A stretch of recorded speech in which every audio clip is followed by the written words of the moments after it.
전도서 12장 13절 그리고 14절 우리 한 목소리로 다 같이 읽겠습니다. 이래 결국을 다 들었으니 여호와를 경외하고 그 명령을 지킬지어다. 이것이 사람의 본분이니라. 하나님은 모든 행위와 모든 은밀한 일을 선악간에 심판하시리라. 아멘. 하나님의 사람이 되게 하는 공통의 힘을 의지하라. 하나님의 사람이 되게 하는 공통의 힘을 의지하라라는 말씀 제목 가지고 하나님의 말씀 증거하겠습니다. 오늘 말씀에 나오는 이 일이란 이 단어는 전도서에서 굉장히 중요한 부분을 차지하고 있습니다. 이 전도서의 기자인 솔로몬이 계속해서 1장부터 12장까지 일이란 이 마아세라는 단어를 계속 사용하고 있거든요. 그 말은 무슨 말이냐면 이 전도서에서 이 일이라는 것이 굉장히 중요하다는 선포입니다. 그런데 이 전도자는 전도서에서 계속 얘기하는 이 일들을 헛되다고 얘기해요. 전도서 1장 14절 보니까 내가 해 아래서 행하는 모든 일을 본즉 다 헛되어 바람에 잡는 것과 같도다 라고 얘기하고 있습니다. 여기서 일이라는 것, 전도자가 얘기하는 이 일이라는 것은 세상의 모든 일을 얘기하는 것 같아요. 전도서 2장 17절 앞부분을 보면 이렇게 얘기하고 있습니다. 이러므로 내가 사는 것을 하나였노니 이는 해 아래서 하는 일이, 사는 날 동안 나타나는 모든 일이에요. 우리가 삶의 과정 속에서 진행하는 모든 일들을 얘기하는 것 같아요. 예배 드리는 것부터 시작해서 장사하고 직장을 다니고 사람을 만나는 우리 일상의 모든 일을 얘기하는 것 같습니다.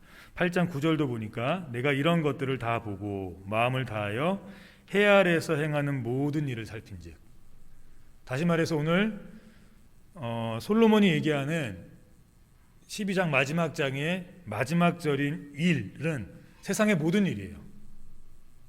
예배만 하는 것, 직분만 감당하는 것이 아니고 사람들과 만나는 것, 커피를 마시는 것, 돈을 버는 것, 자녀를 키우는 것, 그 외에 우리가 일상에서 살아가는 모든 일이에요. 모든 일. 그런데 이 모든 일들을 마지막 전도서를 끝맺는 12장에서 이렇게 얘기합니다. 우리 8절 같이 읽겠습니다. 전도자가 가로되 헛되고 헛되도다. 모든 것이 헛되도다. 우리의 일상이 다 헛되도요. 왜 그런 거 열심히 살아야 할까요? 솔로몬이 헛되다고 하는데 나이가 드실수록 이렇게 뒤를 돌아보면서 느끼실 겁니다. 헛되구나. 내가 젊어서 이렇게 열심히 산 것도 지금 보니까 헛되구나. 그렇다고 세상 가사처럼 노세 젊어서 노세는 또 아니지 않습니까?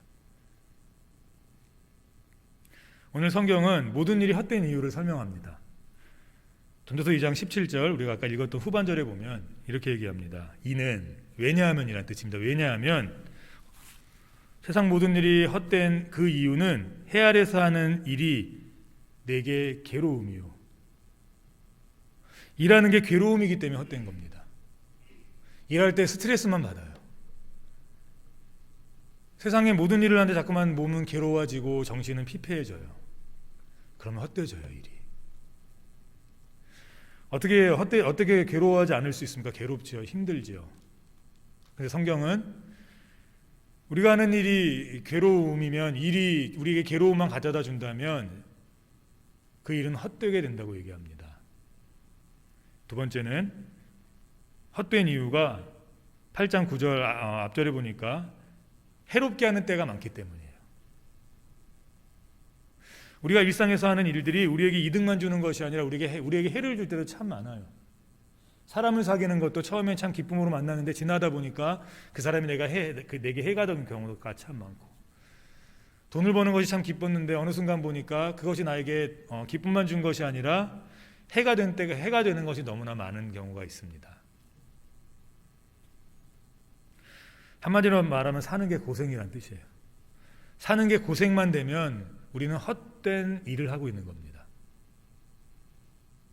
사역도 마찬가지죠. 직분도 마찬가지죠. 직분을 감당하는데 괴롭기만 해요. 그럼 그 직분 헛된 거예요.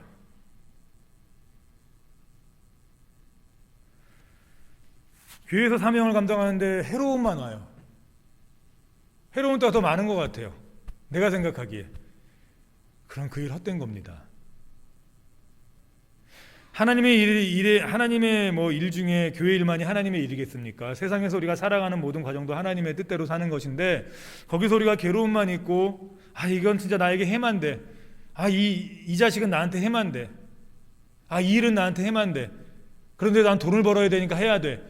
그래도 이 자식은 내가 키워야 되니까 해야 돼. 이러면 그것이 더 헛된 것입니다. 이렇게 고생만 하다가 어떻게 됩니까? 오늘 본문에 일의 결국을 얘기합니다. 일의 결국. 전도서 7장 2절 같이 읽겠습니다. 초상집에 가는 것이 잔치집에 가는 것보다 나으니 이는 사람의 결국이 이와 같이 됨이라. 산자가 이것에 유심하리로다. 그렇게 고생만 하다가 좀 거칠게 말하자면 개고생하다가 어떻게 됩니까? 결국 죽어요. 일의 결국은. 일하는 게 괴로움인데, 일하는 게 진짜 나에겐 해인데 그렇게만 살다가 죽는 거예요. 이거 진짜 너무 아쉽지 않습니까? 그래서 오늘 전도자가 얘기합니다. 헛되다. 그러면 진짜 헛되다.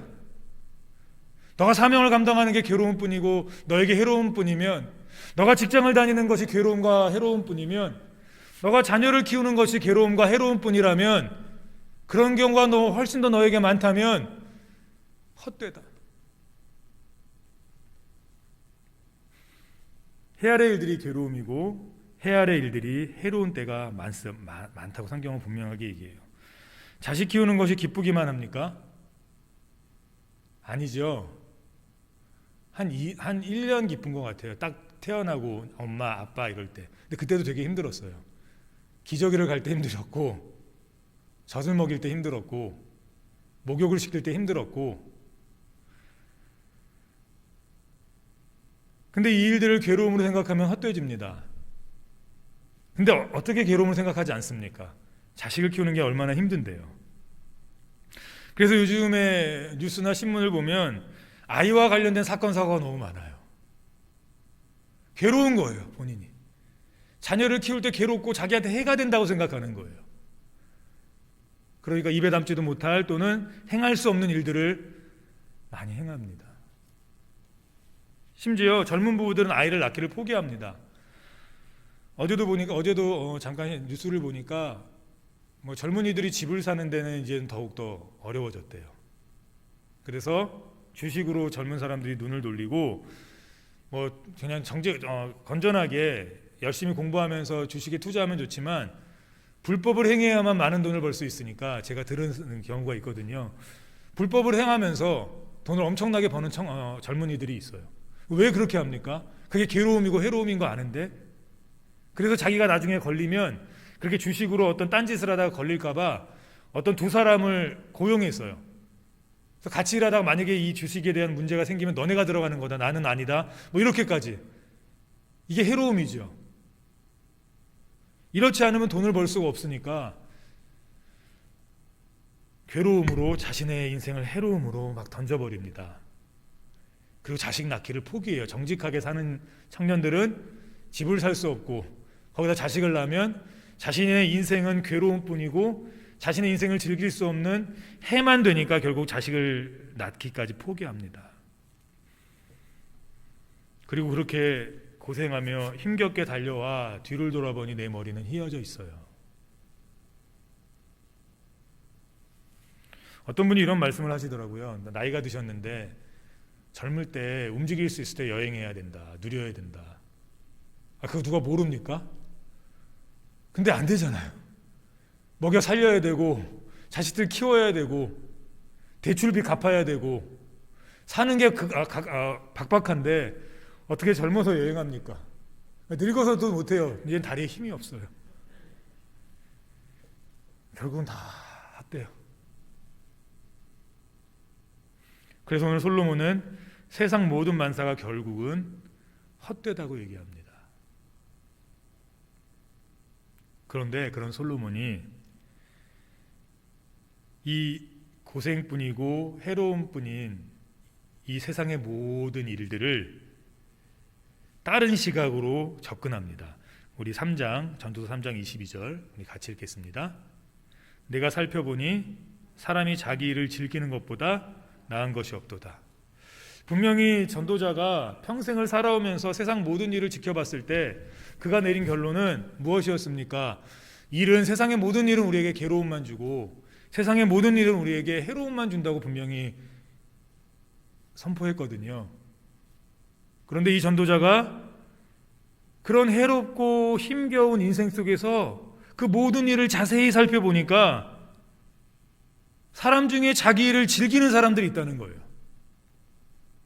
분명히 전반적으로는 일반적으로는 많은 사람들이 괴로워하고 힘들어하고 자식 키우는 것도 그렇고 직장 다니는 것도 그렇고 집을 사는 것도 그렇고 모든 것이 괴로움이고 힘겨움이라고 그러는데 자세히 살펴보니까 그 세상 모든 사람들 중에서 일부분의 사람들이 자기 일을 즐기고 있는 거예요. 충격이었겠죠, 전도자한테. 분명히 자신은 결론에 헛돼. 모든 것이 헛돼. 결국 고생만 하다가 결국 괴로움만 느끼다가 결국 내게 해가 된만 느끼다가 뒤돌아보면 머리가 휘어져 있을 거야. 그리고 우리 이제 죽음을 준비해야 돼 라고 분명히 얘기했는데 그렇게 괴로움과 해로움이 가득한 이 세상 속에서 자기 일을 즐기며 살 수 있다고 오늘 본문은 얘기합니다. 그 맡겨진 일들이 가정이든 결혼이든 직장이든 사업이든 세상 만사를 즐길 수 있대요. 이보다 좋은 게 어디 있습니까? 일하는데 즐겨요. 자식 키우는데 물론 힘들 때도 있지만 보람으로 생각하고 즐기며 키워요. 그 아이들이 잘 안 되겠습니까? 왜 아이들이 자꾸 헛나갑니까? 부모들이 괴로움으로 키우기 때문에 그래요. 너 때문에 내 인생 망쳤어. 너 때문에 내 인생은 없어.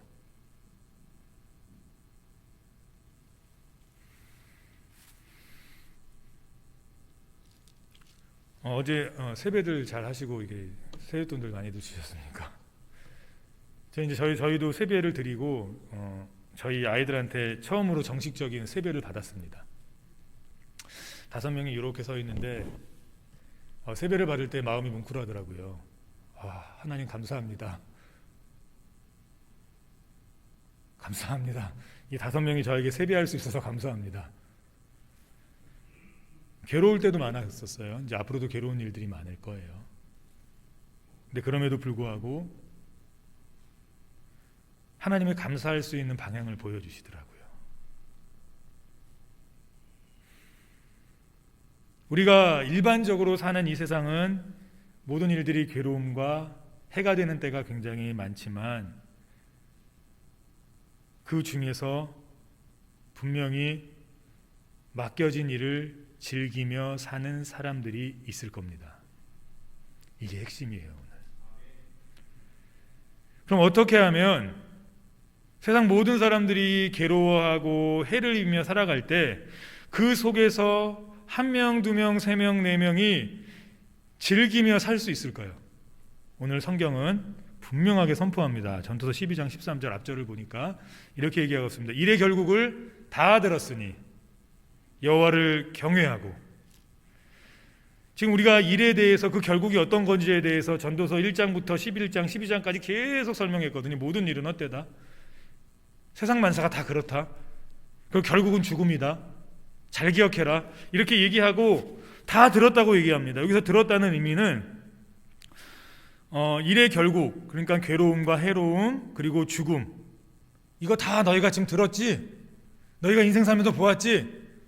이거 들었는데 여기서 이 들었다는 이 단어가 응답하다라는 단어예요. 그러니까 들었어요 해서 끝나는 게 아니라 들었으니까 이제 내가 반응해야 돼요. 하나님 앞에. 맞아, 일은 힘들어, 일은 괴로워, 직분도 어려워, 교회도 힘들어, 세상도 힘들어. 이 힘든 세상. 그래서 어떻게 살아야지. 들은 거에서 끝나는 게 아니라 이제 어떻게 합니까? 우리가 반응해야 돼요. 일의 결국을 다 반응하라는 거예요. 모든 세상 사람들과 하나님을 믿는 모든 사람들이 이제 이 일에 대해서 반응할 시간입니다. 그리고 두 부류로 나뉩니다. 여전히 알고도 일의 결국을 다 들었음에도 불구하고 여전히 괴로워하고 힘들어하며 살기로 응답할 것인지 하나님 앞에, 아니면 여호와를 경외할 것인지, 둘 중에 하나예요. 그냥 살든지 여호와 경외하며 살든지 반응해야 돼요. 반응을 안 할 수는 없어요. 오늘 전도서의 이 솔로몬은 분명하게 선포합니다. 여호와를 경외하라고. 주를 믿는 사람들은 여호와를 경외하라고. 일의 결국을 다 들었으니까 이제는 우리가 반응할 시간인데 여호와를 경외함으로 반응하라고 성경은 얘기합니다. 세상은 반드시 만산 하나님이 말씀하신 대로 흘러갑니다. 분명히 모든 일들은 괴로움이에요. 모든 일들은 해로울 때가 많을 거예요. 그 어떤 일이든 살수록 괴롭고 해로움이 가득한 세상일 겁니다. 이러한 삶의 중심에서 우리가 어떻게 응답하는지에 따라서 우리의 삶은 완전히 바뀝니다. 그리고 완전히 바뀔 수 있는 첫 번째가 여호와를 경외함으로 우리가 응답하라고 얘기합니다. 그럼 삶이 바뀌어요. 여호와를 경외함으로. 괴로움과 해로움이 많은 이 세상 속에서 개고생하다가 죽음을 맞이할 것인지, 아니면 그 수많은 사람 중에 일을 즐기다 주님 맞을 것인지 반응하라는 겁니다. 사람이 자기 일을 즐기는 것을 솔로몬이 분명히 보았대요.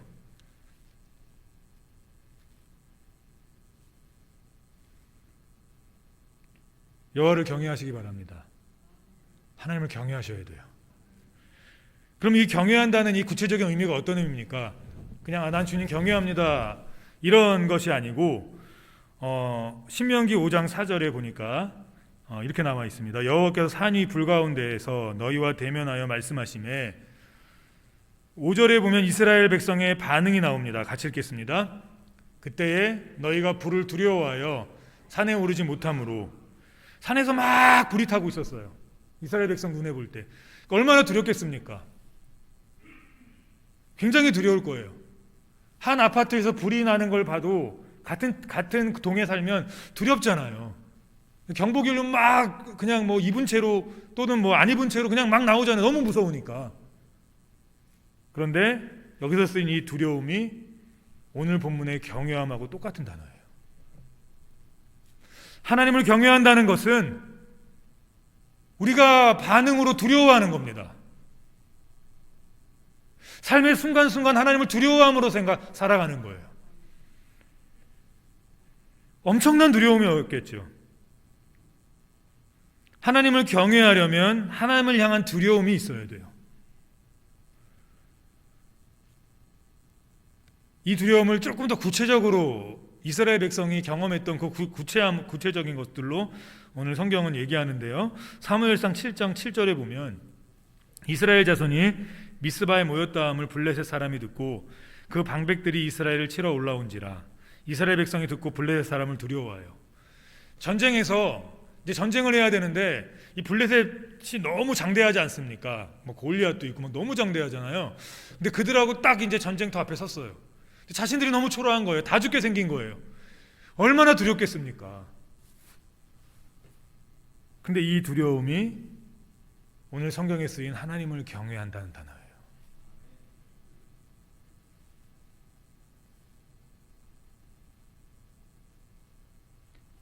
예배는 하나님을 경외함이거든요. 근데 두려움이 없어요. 두려움이 없으면 인생이 괴로워요. 하나님을 두려워하면, 사실은 두려워하면 안 되지 않습니까? 하나님을 친근하게 생각하고 그래야 우리가 좀 잘 살 수 있다고 생각하는데, 아이러니하게도 성경은 하나님을 두려워하면 그 두려움의 삶의 순간순간 하나님이 세상 만사를 즐기게 해주신대요. 이상하죠? 나는 돈을 두려워했는데, 나는 주변 사람들을 두려워했는데, 나는 주변의 시선을 두려워했는데, 나는 못 사는 게 두려웠는데, 나는 자식이 엇나갈까 봐 두려워서 매일매일 조심조심했는데, 하나님은 첫 번째 두려워해야 될 것은 하나님이라고 분명하게 선포해요. 하나님을 두려워하지 않고 어떻게 직분을 감당하겠습니까? 하나님을 두려워하지 않고 어떻게 세상에 나가서 하나님께 영광 돌린다고 사업한다고 얘기하겠습니까? 하나님을 두려워하지 않는데 어떻게 자식을 올바로 키울 수 있겠습니까? 하나님을 두려워하지 않는데 어떻게 직장을 올바르게 다닐 수 있겠습니까?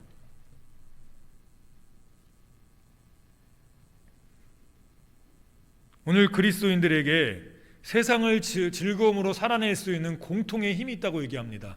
그것이 바로 경외함이에요. 두려워함으로 하나님을 경외하면 우리에게 힘이 생기기 시작해요. 두려워하는데 힘이 생겨요. 원래 두려워하면 몸이 이렇게 아드레날린이 이렇게 나와서 더 긴장하고 어려운 상황들을 피해갈 수도 있지만, 극도의 두려움은 사람을 움직이지 못하게 만듭니다. 생각도 멈추게 만들고 움직임도 멈추게 만들어요. 그런데 역설적으로 오늘 본문은 그러한 두려움으로 하나님을 두려워하면 몸이 멈춰지고 내 삶이 망하는 것이 아니라 하나님이 그 삶을 즐겁게 해주신대요. 힘이 우리에게 생겨요. 힘이. 여호와를 경외할 때 힘이 생긴다고요. 여호와를 두려워할 때 우리에게 힘이 생겨요. 두려워해야 섬기죠. 두려워해야 하나님의 말씀을 따를 것 아닙니까?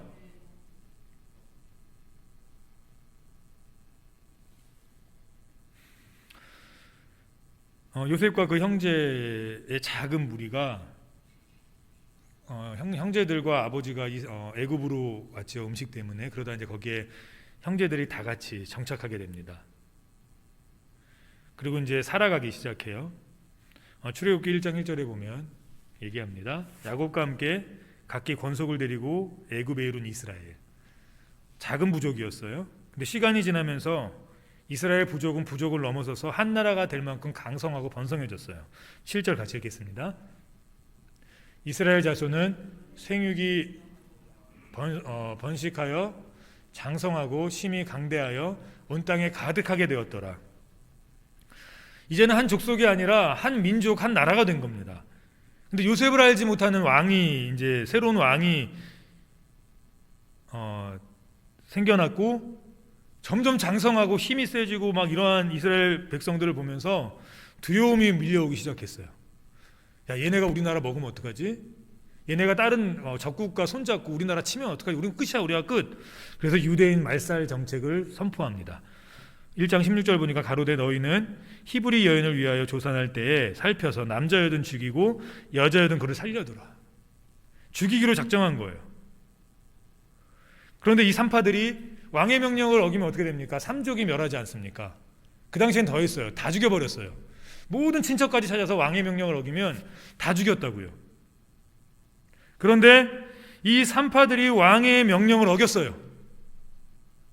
왕의 명령을 어기면 자기가 죽는 것은 물론이거니와 모든 가족과 친척들이 다 죽을 걸 알매도 어겼어요. 근데 그 이유가 이것입니다. 같이 읽겠습니다. 그러나 산파들이 하나님을 두려워하여 애굽 왕의 명을 어기고, 하나님을 두려워하는 것이 우리의 힘이에요. 하나님을 두려워서 예배해야 돼요. 하나님을 두려워서 아이들을 섬기고, 하나님을 두려워하면서 사업체를 경영하고, 하나님을 두려워하면서 직장을 다녀야 합니다. 하나님을 두려워함으로 자녀들, 맡기신 자녀들 키워야 하고, 하나님을 두려워함이 우리에게 있어야 돼요. 이거 없이 어찌 우리가 하나님을 섬긴다고 얘기합니까? 하나님을 두려워한다는 것이 어디까지 갑니까? 어떤 힘까지 생기게 합니까? 목숨까지 걸게 만들어요. 하나님을 두려워하면 내 재산 없어지는 거 괜찮다고 생각해요. 하나님을 두려워하면 그 어떤 것도 막지 못합니다. 이것이 경외함이에요. 왕의 명령을 어기면 삼족이 멸해지는 것 알면서도 그들은 하나님이 더 두려웠어요. 하나님을 생명보다, 왕의 어명보다 더 두려워했어요. 그리고 하나님은 그 두려워함을 너희가 나를 경외했다고 얘기합니다. 그리고 그들에게 삶을 즐길 수 있는 은혜와 복을 넘치게 주시기 시작해요. 우리 20절 앞절만 같이 읽겠습니다. 하나님이 그 산파들에게 은혜를 베푸시니라. 산파는 여호와를 경외하였으므로 하나님이 그들의 집을 왕성케 하신지라. 이게 경외함이라고요. 그냥 하나님 경외합니다가 아닙니다. 두려움이 있어야 돼요. 내 삶이 죽을 것 같은 두려움, 하나님 앞에만 서면 떨리고 하나님 앞에만 서면 몸둘 바를 모르겠고 하나님 앞에 어떻게 나가야 될지 모르겠는 이런 두려움이 우리의 삶에 있어야 합니다. 그러면 아이러니하게도 하나님이 그 경외함을 인정하시고 그들의 집을 왕성케 하세요. 여기서 왕성케 하신지라라는 이 단어는 사실은 일하다, 행하다, 만들다, 형성하다, 이루다라는 의미입니다. 그리고 이 단어가 어디서 가장 많이 쓰였냐면 하나님이 천지를 창조하실 때 많이 이 단어가 쓰였어요. 하나님이 일하신지라 할 때요. 하나님이 직접 무언가를 하실 때 이 단어가 쓰였어요. 다시 말해서 이제부터 이 산파의 가정은 어떤 왕이 접근한다 할지라도, 어떤 괴로움이 접근한다 할지라도, 어떤 해로움이 접근한다 할지라도 하나님이 막고 새롭게 하시고 모든 일을 하나님이 직접 이루실 거예요. 그게 왕성이에요. 내 인생 내가 살아가는 것이 아니라 하나님이 직접 개입하는 인생, 그 인생이 왕성한 거고 창대해지는 겁니다. 우리 삶이 어느 때부터 왕성해집니까? 우리 삶이 어느 때부터 흥왕해집니까? 날 위해서 하나님이 직접 일하실 때 진짜 흥왕해지기 시작해요. 이런 사람 얼마나 신이 나겠습니까? 내가 살아갈 땐 너무나 괴로웠고 힘들기만 했는데 하나님이 개입하시니 일이 즐거워져요. 삶이 기대가 돼요. 내일의 아침에 눈을 안 떴으면 좋겠다는 마음을 먹고 살할 때가 한두 번이 아니었는데 하나님이 개입하시니까 내일이 기대돼요. 하나님이 또 내일은 어떤 일을 하실까? 하나님이 나에게 이런 막힌 일들이 있는데 하나님이 이걸 어떤 방법으로 풀어나가실까? 이런 기대 속에서 우리가 살아갈 수 있습니다. 이것이 왕성이에요. 이것이 흥왕함이에요. 근데 이런 왕성과 흥왕함은 하나님이 개입하실 때 가능해요.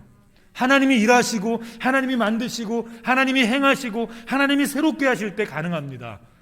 근데 그 시작이 뭡니까 오늘? 여호와를 경외함이에요. 그래서 오늘 전도서에서 전도자가 그렇게 얘기하는 겁니다. 이래 결국을 다 들었지? 야, 세상 사람들 다 그렇더라. 그런데 그렇지 않은 사람들이 간혹 있어. 내가 그들의 삶을 들여다보니까 그들에게 공통적인 힘이 있었어. 그것이 바로 여호와를 두려워함으로 경외하는 사람들이었어요.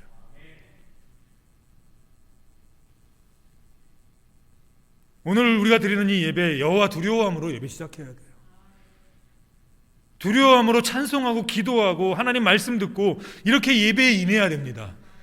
그럴 때 하나님이 우리의 삶을 왕성하게 하기 시작하세요. 혹시라도 하나님을 두려워함으로 경외하는 이 믿음이 식었거나 사라진 성도님들이 오늘 계시다면 회복하는 시간 되기 바랍니다. 빨리 회복하셔야 돼요. 그래서 오늘 본문은 12장 1절 2절에 말씀의 결론을 맺으면서 이렇게 얘기하고 있습니다. 우리 같이 읽겠습니다. 너는 청년의 때에 곧 공고한 날이 이르기 전 나는 아무나게 없다고 할 해가 가깝기 전에 너의 창조자를 기억하라. 2절에 보니까 해와 빛과 달과 별들이 어둡기 전에 빛 위에 구름이 다시 일어나기 전에 그리하라. 여호와를 알라, 여호와를 경외하라는 거예요. 하루라도 빨리. 젊으면 젊을수록 좋아요. 그래서 우리 아이들에게 뭘 가르쳐야 됩니까? 야, 편하게 예배드리를 가르치면 안 돼요. 너네가 나오고 싶을 때 나오라고 얘기하면 안 돼요. 여호와 경외하게 만들어야 돼요. 너 하나님이 너 이렇게 하면 안 돼. 너 예배 이렇게 드리면 안 돼. 너 이렇게 하면 하나님이 가만 안 있어. 그래서 어려서부터 하나님을 두려워하는 아이로 살게 해야 돼요. 저희가 저희 딸한테 입버릇처럼 하는 말이 있습니다. 나는 어려서 빨리 유학 가야지. 그럼 저희가 안 보내준다 그래요. 너 성경 10번 읽기 전에 안 보내줄 거야. 왜 그런지 아십니까? 유학이 굉장히 힘들거든요. 뭐 보낼 수도 있고 안 보낼 수도 있지만, 그런데 거기 가서 100이면 99가 다 무너져요. 신앙이 무너지고 몸이 무너지고 모든 게 무너져요. 저는 그런 어떤 상황들과 과정들을 수없이 많이 봐왔기 때문에 고민했어요. 어떻게 하면 이 아이들이 부모 없이 스스로의 힘으로 어떤 자신의 미래를 개척해 나갈 때 어떻게 하면 조금이라도 덜 벗어날 수 있을까? 그 중심에는 여호와를 두려워하는 마음이 있으면 그렇게 되더라고요. 그 의도로 저희가 그렇게 얘기했어요. 여호와를 두려워함이 있으면 어디를 가든지 하나님이 지켜주세요. 여호와를 두려워하면 그 인생이 어디에 있든지 하나님이 왕성하게 해주세요.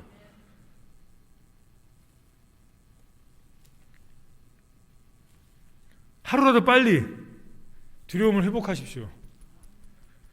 여호와를 경외함으로 삶을 시작하게 해달라고 우리가 기도해야 합니다.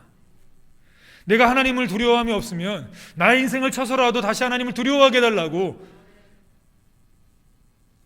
고백해야 합니다. 전도서 12장 7절 8절 보면 이렇게 얘기합니다. 흙은 여전히 땅으로 돌아가고 신은 그 무 주신 하나님께로 돌아가기 전에 기억하라. 던져다가 가로되 헛되고 헛되도다. 모든 것이 헛되도다. 우리가 두려워할 대상은 세상의 물질이 아닙니다. 세상의 권력이 아니에요. 우리가 그런 세상의 권력에 순종해야 되겠고 물질을 지혜롭게 사용해야 되겠지만 그것은 우리의 두려움의 대상이 될 수 없습니다. 우리의 두려움의 대상은 오직 한 분입니다. 여호와 하나님.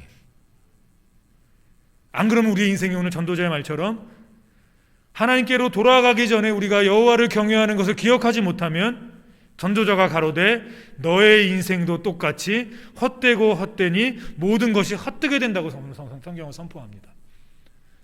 우리 인생도 헛되게 끝날 수 있어요. 우리 인생도 살면 살수록 기쁨과 감사가 넘치기보다는 괴로움과 해로움이 가득 찰 수 있어요. 그것이 성경이 선포하는 일반적인 사람들의 삶입니다. 근데 그 중에서 삶을 즐기고 주신 일들을 즐기고 그것들을 누리는 사람들의 공통적인 힘은 하나였습니다. 여호와를 두려워함으로 경외하는 사람들. 이것이 우리 그리스도인의 공통의 힘이에요. 세상 사람들은 여호와를 경외함이 없습니다. 교회에 다니지만 교회를 이용하는 사람들은 여호와를 경외함이 없기 때문에 그래요. 직분을 감당하지만 내가 힘들 때 막 집어 던지는 사람들 여호와를 경외함이 없기 때문에 그래요. 여호와를 경외하는데 어떻게 그렇게 합니까?